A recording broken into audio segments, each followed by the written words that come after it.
세상을 위해 종교라는 막강한 공동체가 뭔가 해야 하지 않을까. 쓰레기를 바라보면서 드는 이런저런 생각. 이 글은 고박완서 정의 엘리사벳 작가가 1994년에 쓴 칼럼으로 30년 세월 속에 어찌 이리도 세상은 변하지 않았나 싶을 정도다.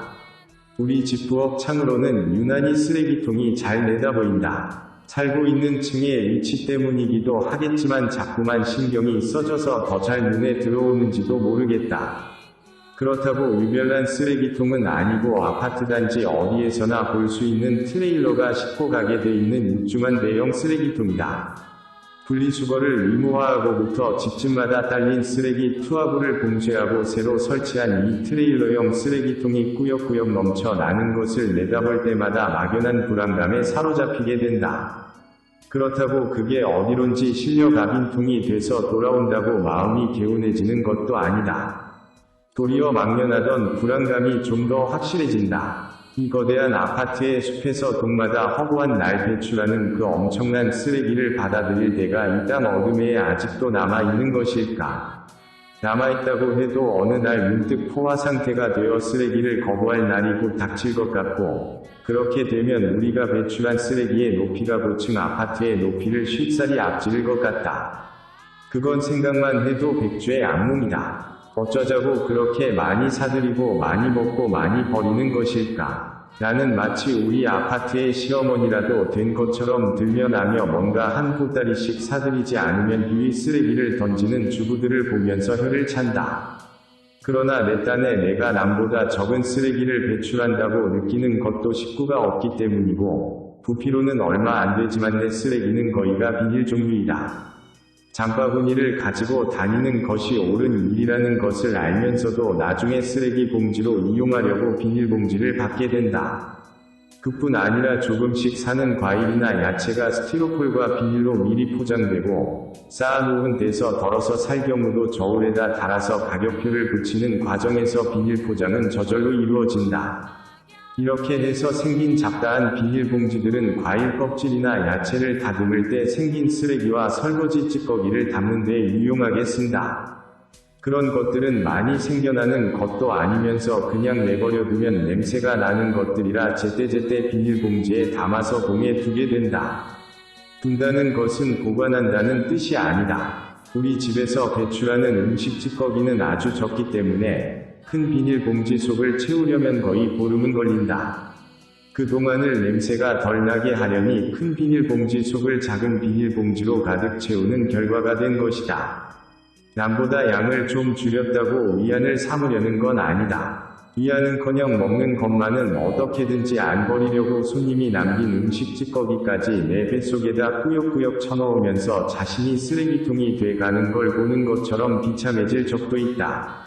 딸들한테 그런 얘기를 하면 노이로제 환자 취급을 한다. 트레일러 쓰레기통 바로 옆에는 재활용할 수 있는 폐품을 버릴 수 있는 통이 따로 마련돼 있지만 전혀 그 구실을 못한다. 진짜 쓰레기통에 비해 터무니없이 작아서 아파트에서 배출하는 막대한 빈 병과 폐유지를 담는 구실보다는 거기가 재활용품을 버릴 수 있는 장소라는 표지판 구실을 겨우 해내고 있을 뿐이다. 내용물보다 포장이 몇 배 더 큰 세상인 것을 전혀 감안하지 않은 설계 잘못 때문에 그 통은 그 위에 함부로 버려진 폐품 더미에 묻혀서 아예 보이지도 않는다. 특히 명절이라도 지나고 나면 갈비 상자, 과일 상자를 비롯한 온갖 선물 세트 상자와 술병, 청량음료 병들로 트레일러보다 훨씬 더 거대한 산더미를 이룬다. 나의 노이로제는 트레일러보다도 그 재활용할 수 있는 쓰레기 더미에서 비롯되고 있는지도 모르겠다. 나도 거기다 톡톡히 큰 몫을 보태고 있기 때문이다. 나에게는 많은 우편물이 온다. 내가 우편물을 하나렴 안고 들어오는 것을 보고 잘 모르는 이웃은 팬레터를 그렇게 많이 받느냐고 부러워하기도 하지만 팬레터는 한 달에 한 통도 받을까 말까 한다. 거의가 다 사보를 비롯한 홍보용 책자들이나 내가 구독 신청을 한 일이 없는 잡지들이다. 그런 것들을 산 봉투는 하나같이 지질이 얼마나 좋은지 찢으려도 잘 찢어지지도 않는 것들 뿐이다. 책도 많이 오는 편이지만 그것도 출판사에서 홍보용으로 보내주는 것일 뿐, 아는 저자의 서명이 들어있는 반가운 신간을 받는 일은 어쩌다 있는 일이다.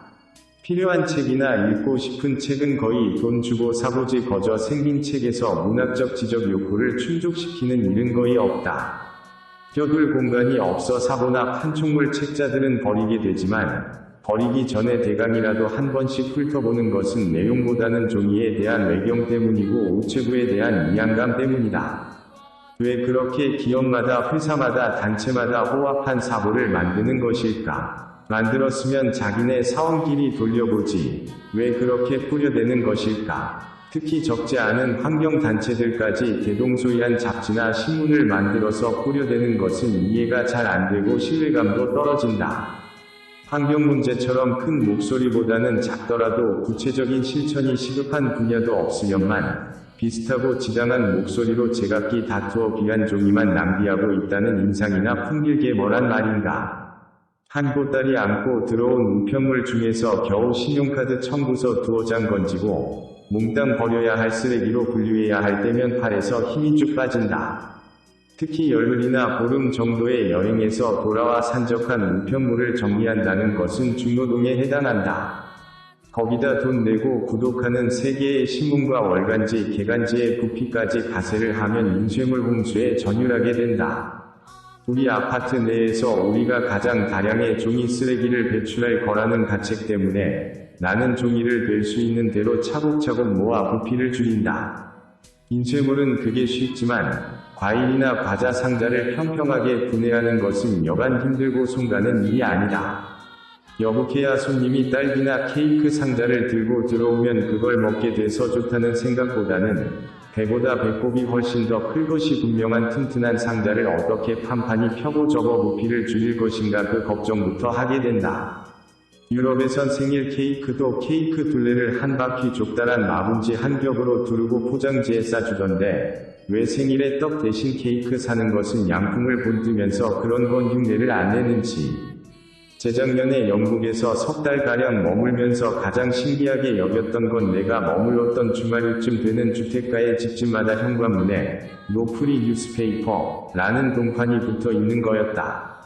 우리나라의 무슨 신문 사절과 비슷한 말이지만 신청하지 않은 모든 인쇄물을 거부하는 것이고 우편함과 함께 튼튼한 동판으로 고정돼 있었다. 더 신기한 건 그렇게 함으로써 신청하지 않은 인쇄물이 단 한 번도 안 들어온다는 거였다. 나는 그게 그 나라에서 가장 부러웠지만 혼자서는 흉내 낼 수 없는 일이다. 그렇다고 나에게 사보를 비롯한 홍보용 책자를 보내주는 분들에게 일일이 편지를 써서 사절을 할 용기는 더군다나 없다. 거저 주는 건 받아두는 게 무난하다는 우리의 문화랄까 관습으로부터 자유로워진다는 건 쉬운 노릇이 아니다.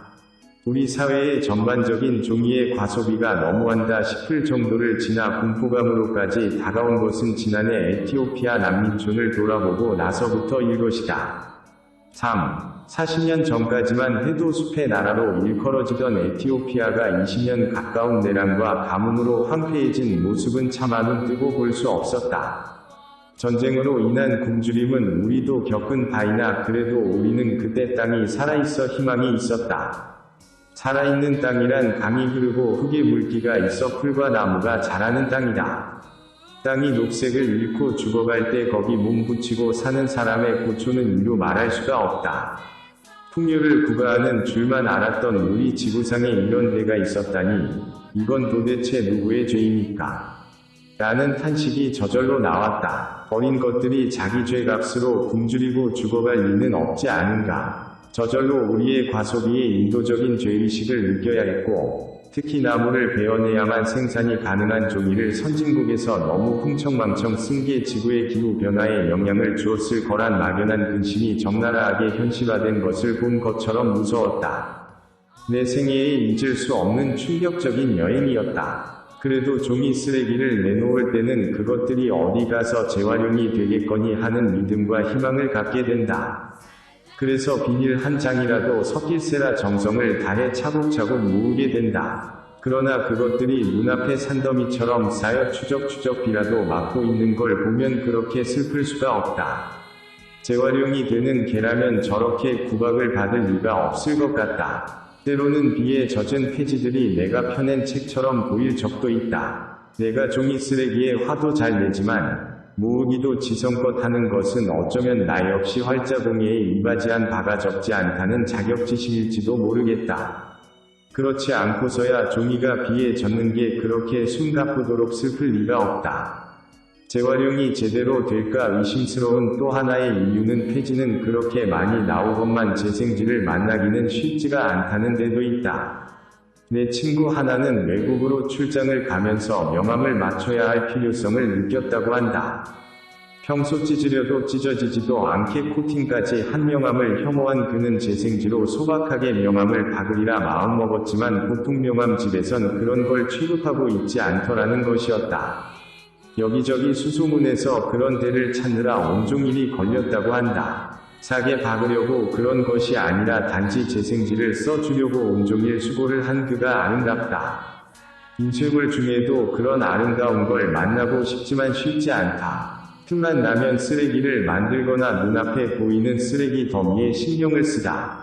보니 척척한 아파트 단지가 거대한 쓰레기 더미가 되어 윗박해 오는 듯한 무서움증이 느닷없이 엄습해 올 적이 있다. 아파트는 인구가 10겹 20겹 포개진 채 밀집해 있으면서 자체 내에선 우거지 한 줄기도 생산은 못하고 왕성하게 먹고 쓰고 싸기만 하니 무진장한 쓰레기 생산장이라고 해도 과언이 아니다. 그런 생각을 하면 공포스러울 뿐 아니라 우리를 먹여 살릴 만한 살아있는 땅이 아직도 남아있기나 한 것일까 하는 궁금증에 사로잡히게 된다. 그건 단순한 궁금증만이 아니라 일종의 그리움이기도 하다. 그런 것들이 쌓여 우울증이 되면 나는 잠시 아파트 단지를 떠나본다. 어린 날 고향을 찾듯이 위로받고 싶은 마음과 설레이는 마음이 반반씩인 게 여행 떠날 때의 심정이다.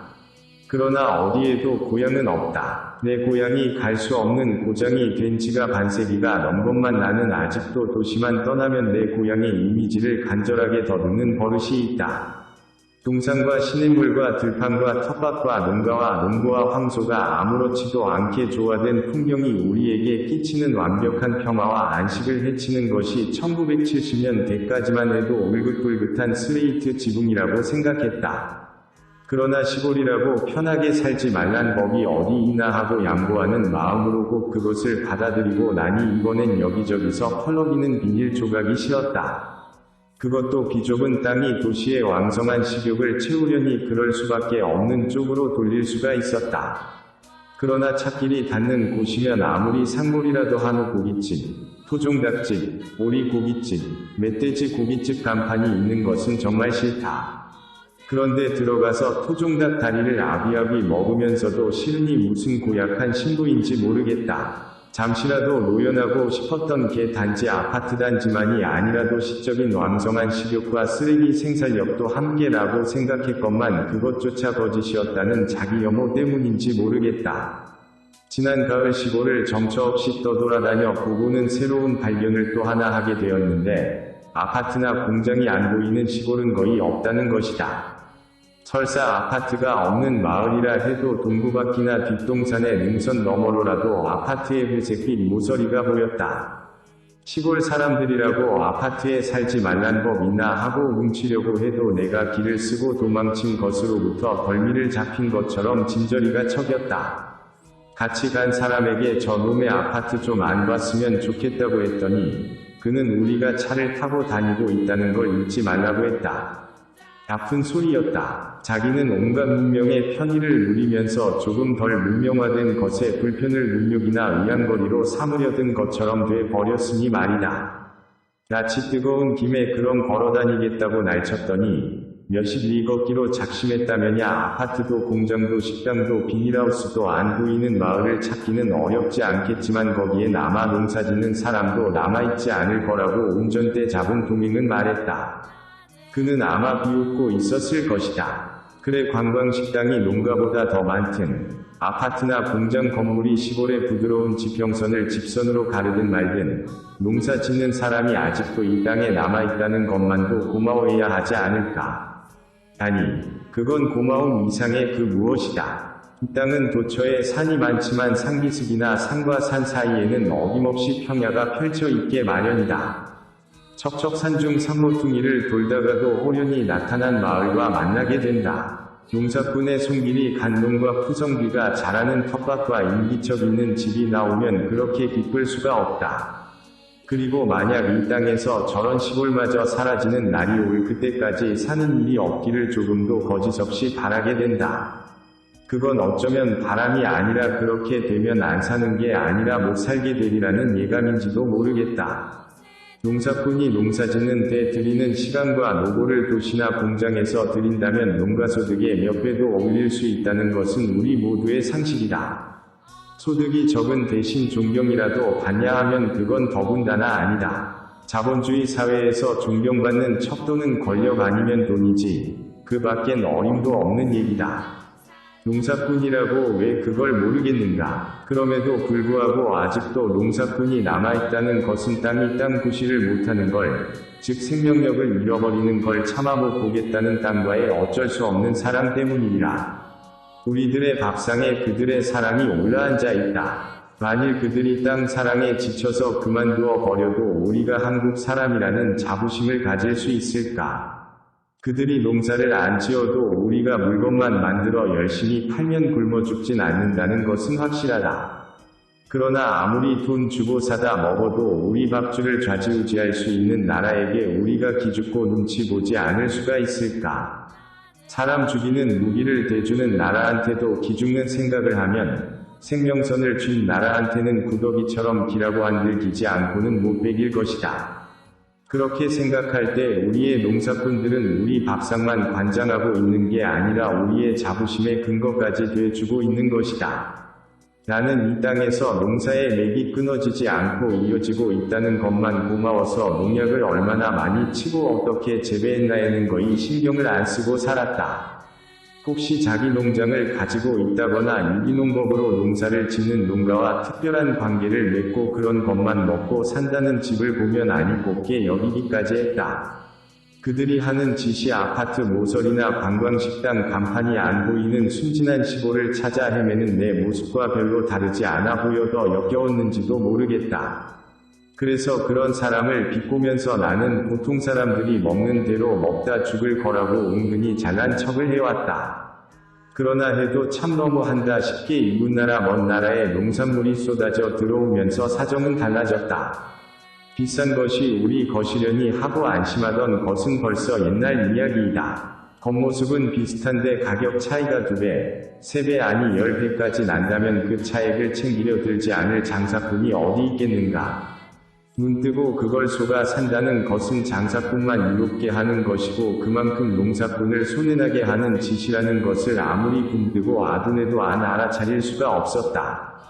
결국 장사꾼과 한통속이 되느냐, 이 땅에 얼마 안 남은 진짜 농사꾼들과 공동체를 이루느냐, 기로에 선골이 되었고 전에 비웃던 친구를 통해 한살림 공동체의 회원이 되었다.